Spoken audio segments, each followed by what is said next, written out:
The gavel's echo had barely faded when two veteran officers sat with relaxed postures, confident their badges would shield them from consequence. They had no idea the bruised young man on the witness stand was about to dismantle their entire world with a single sentence. Judge Victoria Langford peered over her reading glasses, her stern gaze sweeping across the polished mahogany of the Fulton County Courthouse. The air inside the room was thick, charged with the kind of volatile energy that only a high-profile police brutality trial could generate. Yet the gallery was remarkably subdued, hanging on every breath drawn by the young man sitting in the witness box. Cameron Hale adjusted the cuffs of his tailored charcoal suit. At 19, he possessed a quiet dignity that seemed entirely at odds with the gruesome photographs projected onto the evidence screen just moments prior. The images had shown his face swollen to the point of disfigurement, an eye bruised, a deep, violently unnatural purple, and defensive lacerations crisscrossing his forearms. Sitting at the defense table, Officer Derek Vance and Officer Ryan Kessler appeared profoundly unbothered. Vance, a man whose thick neck seemed to spill over his tight collar, picked at a cuticle. Kessler, leaner and with cold, deadened eyes, casually flipped through a legal pad. They had been here before. They knew the script. An excessive force complaint, a brief suspension with pay, a union lawyer to muddy the waters, and a swift return to the streets. Mr. Hale, Assistant District Attorney Lauren Mitchell began, her voice projecting clearly to the back row of the jury box. Let us return to that evening. You testified that you were driving southbound on Route 41. Can you explain why you were operating a 2011 Honda Civic that night rather than your usual vehicle?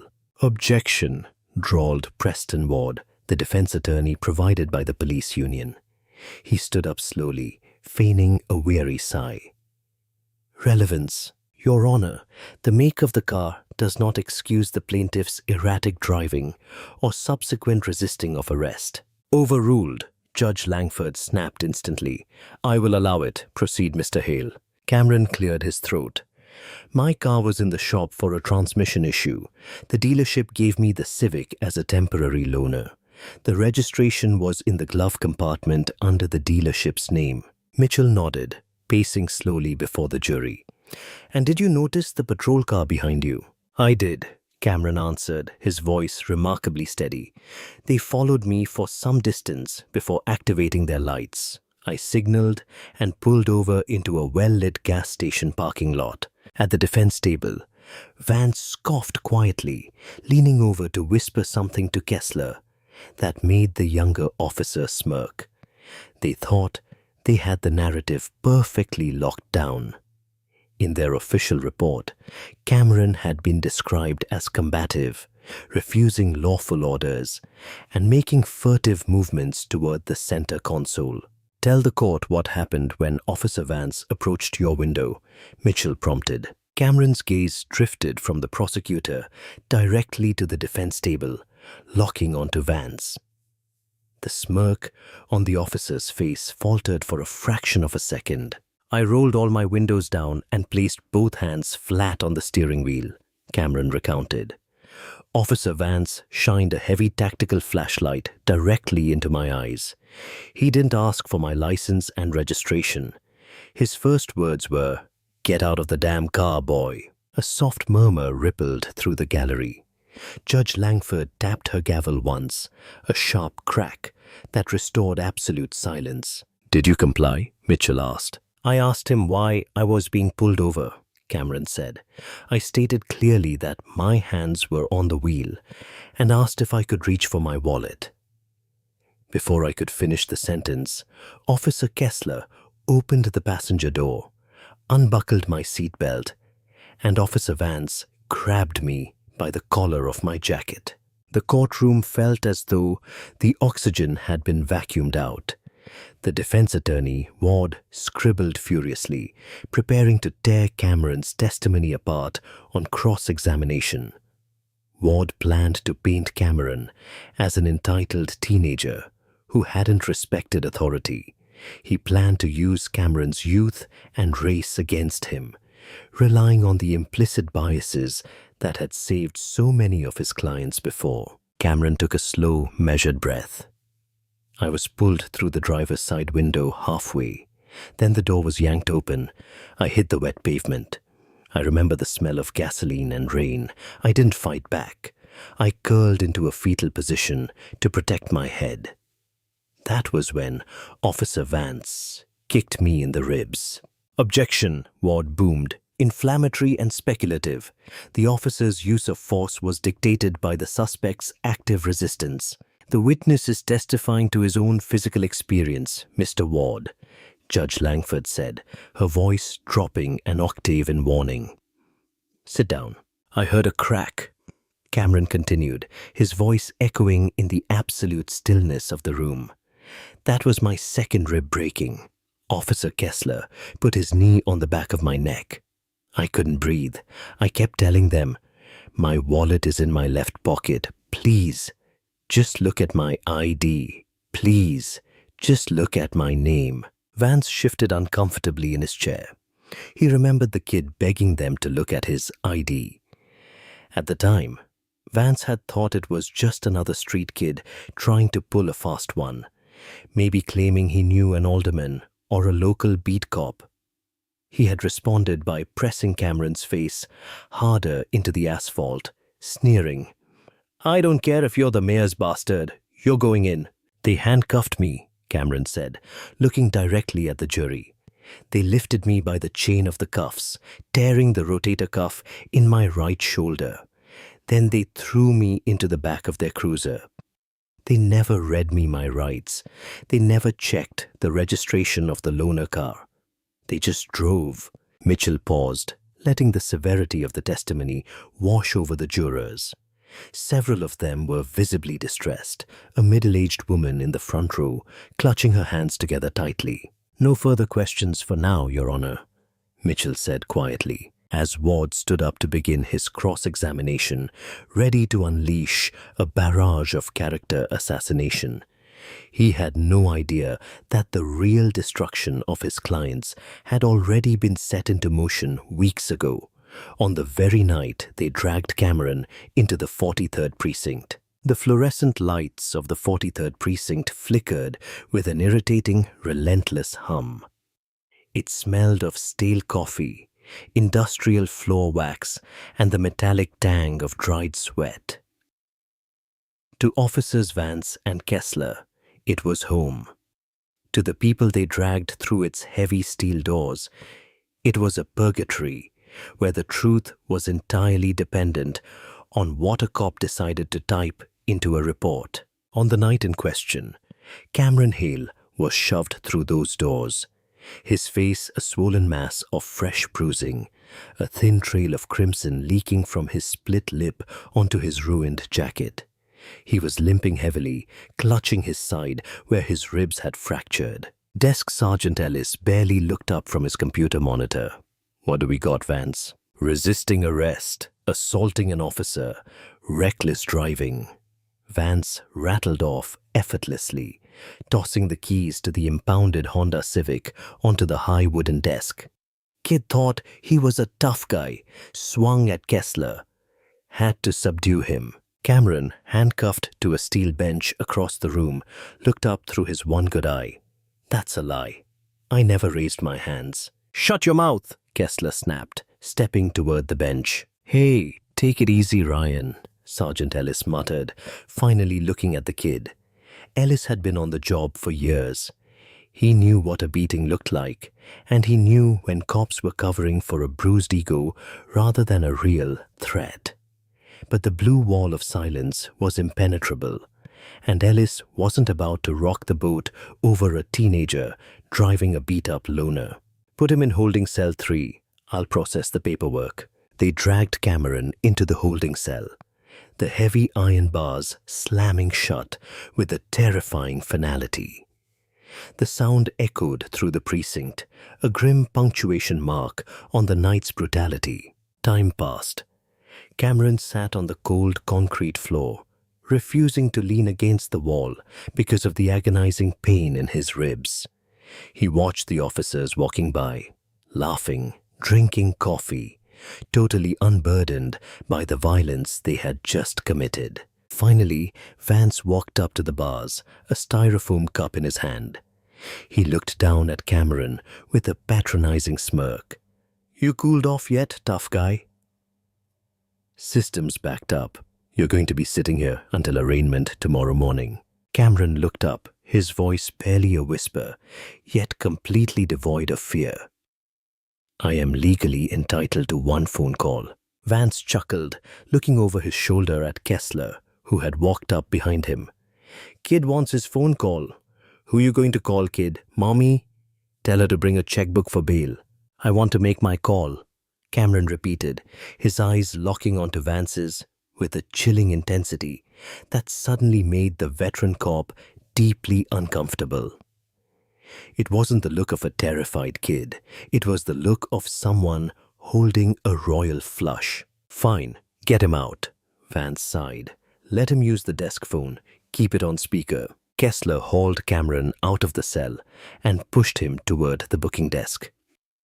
Sergeant Ellis pushed a heavy black telephone across the counter. "Dial, keep it under 3 minutes." Cameron's hands were shaking from the adrenaline and the pain, but he punched in the 10-digit number from memory. He didn't dial a lawyer. He didn't dial a bail bondsman. He dialed a direct encrypted cell phone line. It rang twice. "Speak!" The voice on the other end was deep, gravelly, and commanded immediate authority. "Dad," Cameron said, his voice cracking for the first time that night. "It's me. I'm at the 43rd precinct. They pulled me over in the dealer loaner. They didn't ask for my ID." There was a pause on the line. It lasted only a moment, but to the officers listening, it meant nothing. To Cameron, it meant the world had just stopped spinning on its axis to focus entirely on him. "Are you injured, Cameron?" The voice was no longer just a father's. It had instantly shifted into a terrifying, icy professionalism. "Yes, ribs, maybe shoulder. Face is cut up pretty bad." "Who is the arresting officer?" Vance leaned over, smirking into the speakerphone. "Officer Derek Vance, badge number 800842. "And who might I be speaking to? You got a lawyer for the kid, Pops?" The silence that followed was heavy. It wasn't the silence of intimidation. It was the silence of a predator calculating the exact angle of its strike. "Officer Vance," the voice said softly, "do not ask him another question. Do not process his fingerprints. Do not touch him. I will be there shortly." The line went dead. Vance snorted, rolling his eyes. "Ooh, Daddy's mad. Probably some local insurance salesman thinks he's going to sue the city." Cameron looked at Vance, a small, painful smile touching his swollen lips. "You really should have looked at my ID, Officer Vance." Shortly after, the double doors of the 43rd precinct didn't just open. They were violently thrown wide. Sergeant Ellis looked up, ready to yell at whoever was disturbing the peace, but the words died in his throat. Walking through the doors were 6 men in dark, perfectly tailored suits, their lapels adorned with the gold pins of the State Bureau of Investigation. They moved with military precision, fanning out across the precinct lobby. Behind them walked Victor Hale.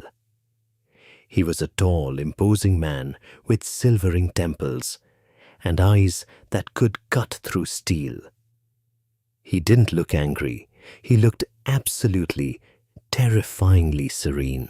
As the State Attorney General, Victor Hale had built a reputation over the years as a ruthless prosecutor of public corruption. He was the man who indicted mayors, dismantled organized crime syndicates, and most notably, had personally sent a dozen corrupt police officers to federal prison just the year prior. The air in the precinct instantly plummeted. The casual chatter ceased. Cops froze with coffee cups halfway to their mouths. Sergeant Ellis stood up so fast, his chair tipped over and crashed to the floor. Mr. Attorney General, what brings you to the 43rd? Victor Hale ignored the sergeant entirely. His eyes swept the room and locked onto the booking desk where Cameron was slumped over. For a fraction of a second, the armor cracked and a father's horror flashed across Hale's face.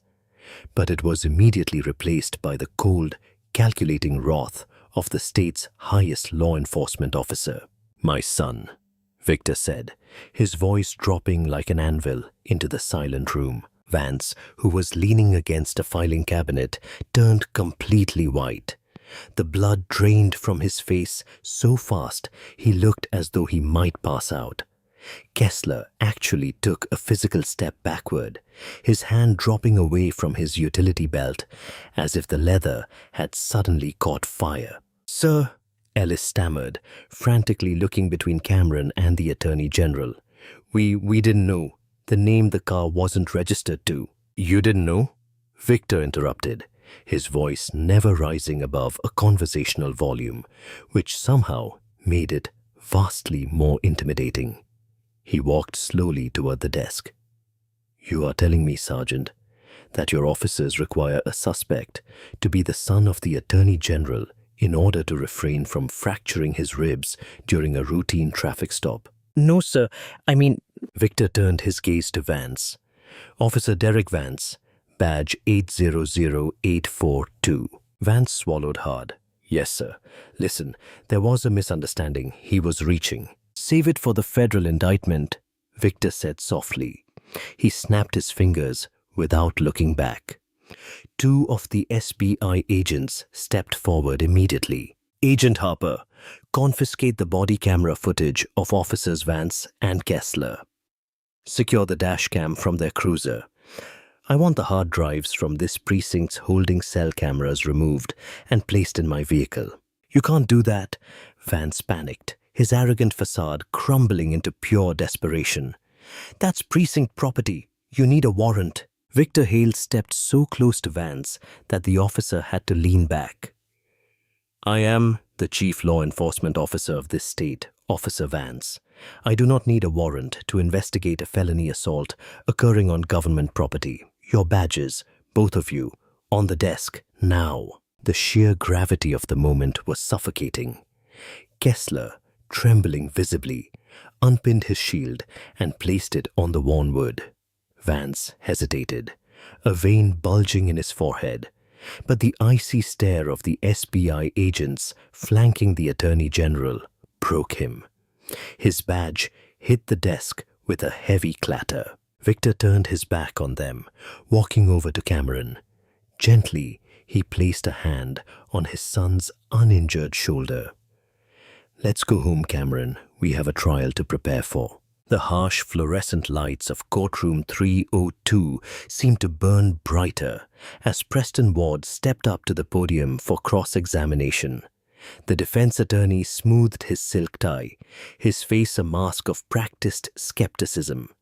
He had built a lucrative career defending the indefensible, relying on the inherent trust juries often placed in a uniform. "Mr. Hale," Ward began, his tone dripping with condescension, "you paint quite the terrifying picture. A completely unprovoked attack by two decorated public servants. But let us look at the reality of that night, shall we?" Cameron remained perfectly still, his hands folded neatly in his lap. "I'm telling the truth, sir." "Are you?" Ward paced in front of the jury box. "You were driving an unfamiliar vehicle late at night. The officers observed erratic lane changes. When they initiated the stop, you took an unusually long time to pull over. Isn't it true, Mr. Hale, that you were agitated, that you refused to roll your window down more than a few inches?" "That is false," Cameron replied smoothly. "I rolled all four windows down completely to ensure the officers felt secure approaching the vehicle." "A convenient narrative," Ward scoffed, turning his back to Cameron. It is a profound tragedy that the dashcam in Officer Vance's cruiser experienced a critical hard drive corruption that evening. And equally tragic that Officer Kessler's body camera battery died mid-shift. Without that footage, we are left with nothing but your word against two sworn officers of the law, two men who stated under oath that you lunged at them. At the prosecution table, ADA Lauren Mitchell didn't object. She simply sat back in her chair, a faint, almost imperceptible smile playing on her lips. In the first row of the gallery, Attorney General Victor Hale watched the defense attorney dig his own grave with the quiet intensity of a sniper, waiting for the wind to die down. "I didn't lunge," Cameron said, his voice carrying clearly across the silent room. "I asked to retrieve my wallet, nothing further." Ward snapped, returning to his seat with a smug glance at Vance and Kessler. They had established reasonable doubt. No video, no case. It was the oldest play in the corrupt cop playbook. Judge Victoria Langford looked over her glasses at the prosecution. "Miss Mitchell, do you have any redirect?" "No, Your Honor," Mitchell said, standing up and smoothing her skirt. "But the state calls its next witness, Mr. Garrett Reynolds." A murmur rippled through the gallery as a middle-aged man in a slightly rumpled brown suit walked down the center aisle. He took the stand, swore the oath, and adjusted the microphone.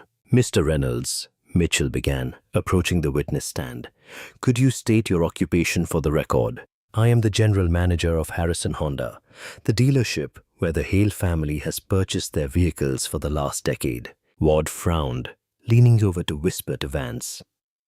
"Why is a car salesman taking the stand?" Vance just shrugged, though a cold knot was beginning to form in his stomach. "Mr. Reynolds," Mitchell continued, "the 2011 Honda Civic loaned to Cameron Hale on the night in question. Was it a standard vehicle?" "Mechanically, yes," Reynolds answered, "but administratively, no. You see, our dealership experienced a string of thefts involving our loaner fleet. To combat this, our insurance provider required us to install aftermarket security systems in all loaner vehicles." The color rapidly drained from Officer Kessler's face. He stopped flipping his pen. "Can you describe the security system?" Mitchell asked, her voice ringing like a bell of doom in the quiet courtroom. "It's a hardwired, hidden, 360-degree fleet management camera," Reynolds explained, leaning into the microphone. "It records audio inside the cabin and high-definition video out of all 4 windows. Because it's designed to prevent theft, it doesn't record to a local memory card that can be tampered with or corrupted." He added air quotes around the word corrupted, casting a pointed look at the defense table. "It uploads instantaneously to a secure, encrypted cloud server over a cellular network." A collective gasp sucked the air out of the room. "Objection!" Ward shouted, leaping to his feet so fast his chair crashed into the railing behind him. "Your Honor, this is an ambush. We were not provided with the so-called cloud footage in discovery." "Your Honor," Mitchell countered calmly, holding up a thick manila envelope. "The defense was provided with a digital copy of all evidence, labeled Exhibit 44, Harrison Honda Telematics. If Mr. Ward failed to open the file because he assumed it was merely GPS coordinates, that is a failure of his own diligence, not a violation of discovery." Judge Langford's eyes narrowed dangerously at Ward. She despised sloppy lawyering. "Overruled, Mr. Ward.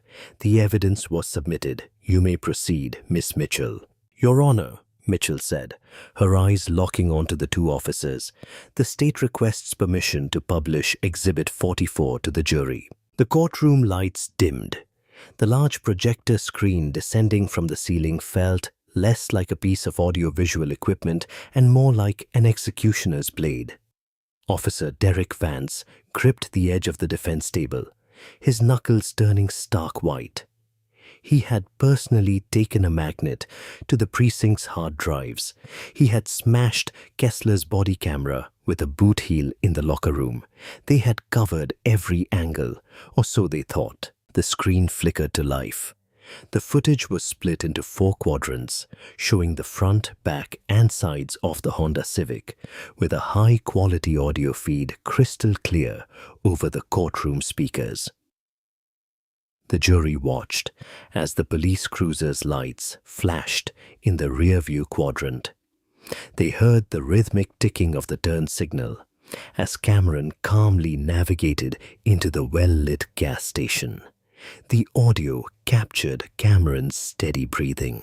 "Hands on the wheel, just stay calm," Cameron's voice whispered to himself on the recording. Then the heavy footsteps of boots on wet pavement echoed from the outside microphones. Officer Vance's face filled the driver's side window quadrant, distorted by anger. He didn't use a flashlight to illuminate the cabin. He rammed it directly against the glass, blinding the lens for a second. "Get out of the damn car, boy!" Vance's voice boomed through the courtroom speakers, devoid of any professional courtesy.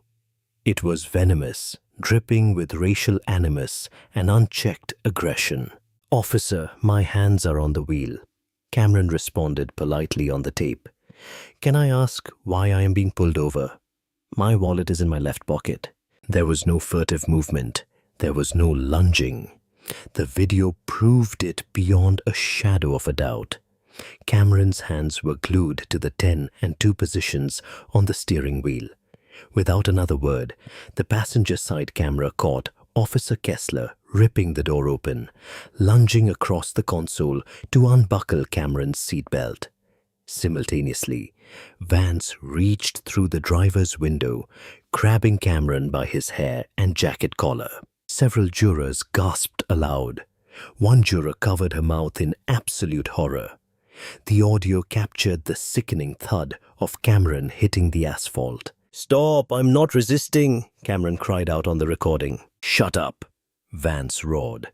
The camera caught the unmistakable motion of Vance pulling his heavy boot back and delivering a vicious, calculated kick directly into Cameron's exposed ribs. The sickening crack of bone fracturing was picked up by the car's undercarriage microphone. Judge Langford's face was a mask of cold fury. She stared at the defense table with a gaze that could have frozen a boiling sea. The video continued, showing Kessler driving his knee into the back of a helpless, wheezing teenager's neck. They hoisted him up by the handcuffs, Cameron screaming in agony as his shoulder tore. Mitchell paused the video right on a freeze frame of Vance's face, contorted into a cruel, satisfied sneer as he tossed Cameron into the back of the cruiser. "Mr. Reynolds," Mitchell said softly into the deafening silence of the courtroom, "is this an accurate representation of the cloud footage retrieved from the vehicle?" "It is," Reynolds whispered, visibly shaken by the violence he had just watched. "Thank you. No further questions." Ward didn't even stand up. He stared at his legal pad, his career flashing before his eyes. He had unknowingly suborned perjury. His clients had lied to him, lied on official police reports, and lied under oath. He slowly slid his chair away from Vance, creating a physical distance that spoke volumes. "Cross-examination, Mr. Ward," Judge Langford asked, her voice sharp enough to cut glass. "No, Your Honor," Ward croaked. The state rested its case. The defense scrambled to call a recess. In the hallway outside the courtroom, the blue wall of silence finally shattered. Kessler, realizing the inevitability of a federal civil rights conviction and decades in a penitentiary, shoved Vance against the marble wall. "You told me the cameras were dead," Kessler hissed, tears of panic streaming down his face. "You said nobody would ever know. I have kids, Derek. I'm not going to federal lockup for you." "Keep your voice down, you idiot," Vance spat back, looking frantically around the corridor. But it was too late. Standing 10 feet away, flanked by his SBI agents, was Attorney General Victor Hale.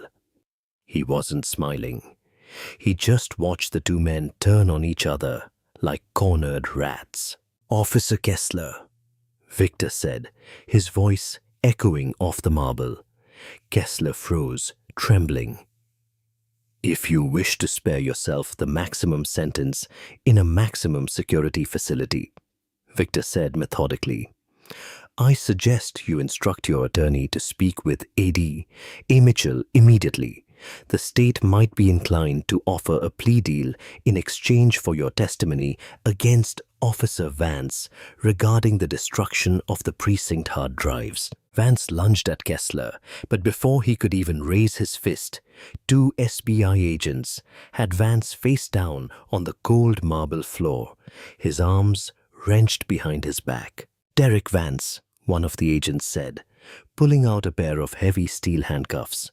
"You are under arrest for perjury, tampering with evidence, and obstruction of justice." The click of the handcuffs echoing in the hallway was the sweetest sound Cameron Hale had ever heard. When courtroom 302 reconvened after the abrupt and chaotic recess, the atmosphere had fundamentally shifted.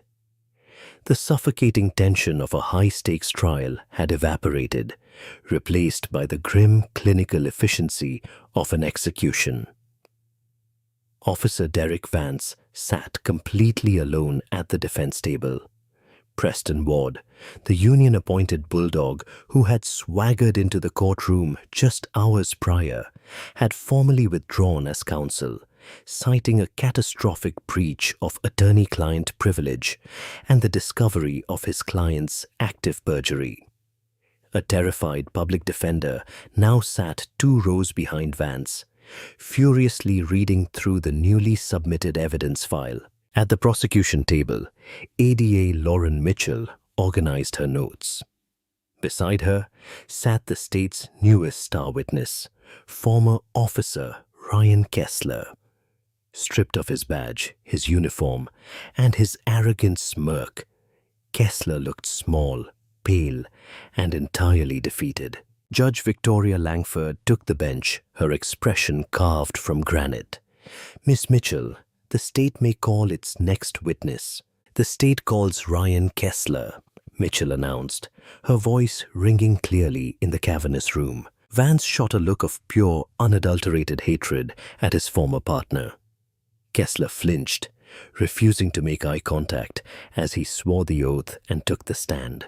"Mr. Kessler," Mitchell began, resting her hands on the podium, "let us discuss the events that occurred after Cameron Hale was placed in holding cell 3 at the 43rd precinct. What did Derek Vance instruct you to do?" Kessler swallowed audibly, his voice trembling. "He told me to go down to the motor pool. He told me to wipe the hard drive on Cruiser 4's dashcam with an industrial electromagnet we kept in the evidence lockup. Then we went into the locker room." "And what happened in the locker room?" "He took my body camera," Kessler confessed, a single tear tracing the sweat on his cheek. "He put it on the concrete floor and smashed it with the heel of his boot. He told me that if there was no video, it was just our word against a punk kid.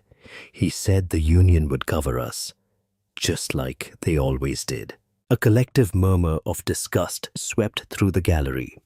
Judge Langford didn't even bother using her gavel.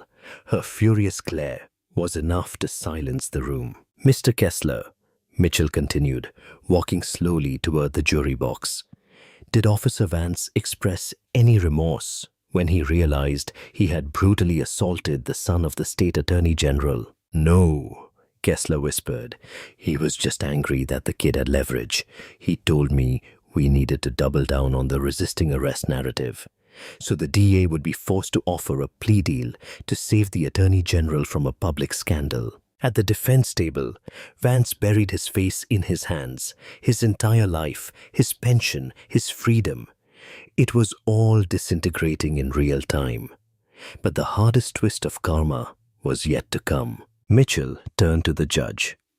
"Your Honor, at this time, the state would like to introduce into evidence Exhibit 88, the 43rd Precinct server logs. Vance's head snapped up. When Attorney General Victor Hale rightfully secured the precinct server towers on the night of the assault to preserve evidence, Mitchell explained to the jury, the State Bureau of Investigation forensic team uncovered something deeply disturbing. They didn't just find the deleted footage from the holding cell where Cameron Hale was denied his medical rights. They found a partitioned hidden drive. Victor Hale, sitting directly behind his son in the gallery, watched with a terrifying calm. He had weaponized his son's tragedy into a righteous crusade. That hidden drive, Mitchell declared, her voice echoing with righteous indignation, contained extensive footage of illegal searches, footage of excessive force, footage of evidence tampering, orchestrated by a ring of corrupt officers operating out of the 43rd Precinct, a ring led by Sergeant Ellis and brutally enforced by Derek Vance. The courtroom erupted. Reporters in the back row scrambled for their phones, realizing they were no longer covering a simple police brutality trial. They were witnessing the dismantling of the largest corrupt police syndicate in the state's history. Cameron Hale looked at his father. Victor gave his son a barely perceptible nod. This was the real reason Victor had swept into the precinct with such overwhelming force. He hadn't just come to save his son. He had come to burn a corrupt empire to the ground, using their own hubris as the match. "Objection!" the panicked public defender squeaked, standing up on shaking legs. "Prejudicial. This goes beyond the scope of the current charges." "Overruled," Judge Langford snapped. "The evidence speaks directly to the defendant's pattern of behavior, intent, and motive to conceal his actions on the night in question." "Sit down, counsel." Mitchell didn't need to ask Kessler another question. The defense had no cross-examination. The trial moved with lightning speed, bypassing the usual tedious procedures as the sheer mountain of incontrovertible evidence buried Derek Vance alive. The jury returned after less than an hour of deliberation. Guilty on all counts: aggravated assault, deprivation of civil rights under color of law, tampering with evidence, perjury, and obstruction of justice. Judge Langford demanded immediate sentencing, waiving the standard waiting period given the overwhelming nature of the federal and state collaboration. "Stand up, Mr. Vance," Judge Langford ordered. Vance stood. He looked 10 years older than he had at the beginning of the week. The arrogance was completely stripped away, leaving only the hollow shell of a man who finally realized he was not above the law he had sworn to uphold. "In my years on the bench, I have rarely seen such a profound and sickening abuse of power," Judge Langford stated, her voice trembling slightly with suppressed rage. "You used the badge as a license to brutalize the citizens you were paid to protect. You believed that because you wore a uniform, you were untouchable. You looked at a young, compliant teenager and saw nothing but an opportunity to inflict pain for your own twisted amusement." She leaned forward, piercing Vance with her stare. "But karma, Mr. Vance, has a way of finding those who hide in the dark. You picked the wrong vehicle to pull over. You picked the wrong young man to assault. And you fundamentally underestimated the lengths to which true justice will go to root out corruption." She picked up her gavel. "Derek Vance, I sentence you to 25 years in a maximum security federal penitentiary without the possibility of early parole. Your law enforcement pension is hereby revoked in its entirety, and those funds will be diverted to a victims' compensation trust. May God have mercy on your soul, because this court certainly will not." The gavel slammed down like a thunderclap. As the federal marshals grabbed Vance by the arms and dragged him toward the holding doors, he turned and locked eyes with Cameron Hale one last time. Cameron didn't gloat. He didn't smile. He simply sat perfectly straight, a testament to survival. and watched the monster who had broken his ribs disappear into the dark machinery of the penal system. Outside the courthouse, the media flashbulbs strobed like a lightning storm. Victor Hale stood shoulder to shoulder with his son on the marble steps, breathing in the crisp, clean air of a city that had just become a little bit safer.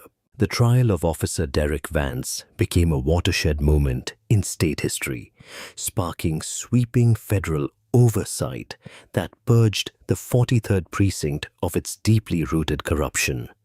Cameron Hale fully recovered from his physical injuries, channeling his trauma into a law degree to relentlessly fight systemic injustice. Justice, while sometimes blind, only needs one undeniable light to expose the darkest shadows, proving that absolutely no badge is an impenetrable shield against the truth.